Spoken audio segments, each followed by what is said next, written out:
സിംഹവും കൊതുകുകളും.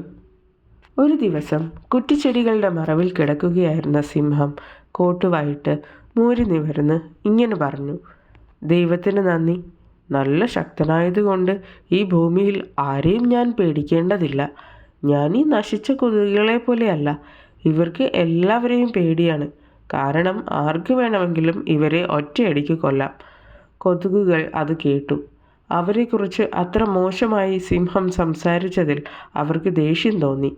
നീ ശക്തനായതുകൊണ്ട് ആർക്കും നിന്നെ തോൽപ്പിക്കാനാവില്ല എന്ന് വിചാരിക്കേണ്ട സിംഹമേ, ഒരു കൊതുക് പറഞ്ഞു.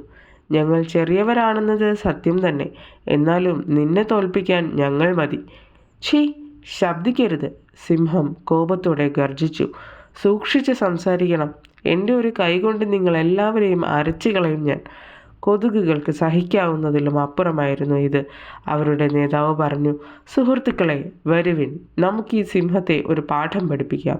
മരിക്കുന്നതുവരെ ഇനി സിംഹം നമ്മളെ കളിയാക്കാൻ ധൈര്യപ്പെടരുത്.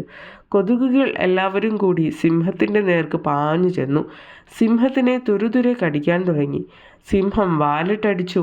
അവരെ ഒരു കൈപൊക്കി അടിച്ചു വീഴ്ത്തി. നിലത്ത് വീണുരുണ്ടവരെ ചതച്ചു, പല്ല് കടിച്ചു. എന്നിട്ടും ഒരു കാര്യവും ഉണ്ടായില്ല.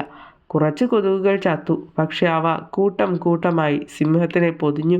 സിംഹം ഉയരത്തിൽ ചാടുകയും കുറ്റിച്ചെടിയെ ചുറ്റി ഓടുകയും ഒക്കെ ചെയ്തു. പക്ഷേ കൊതുകുകൾ പിന്തുടർന്ന് കടിച്ചു വിട്ടു.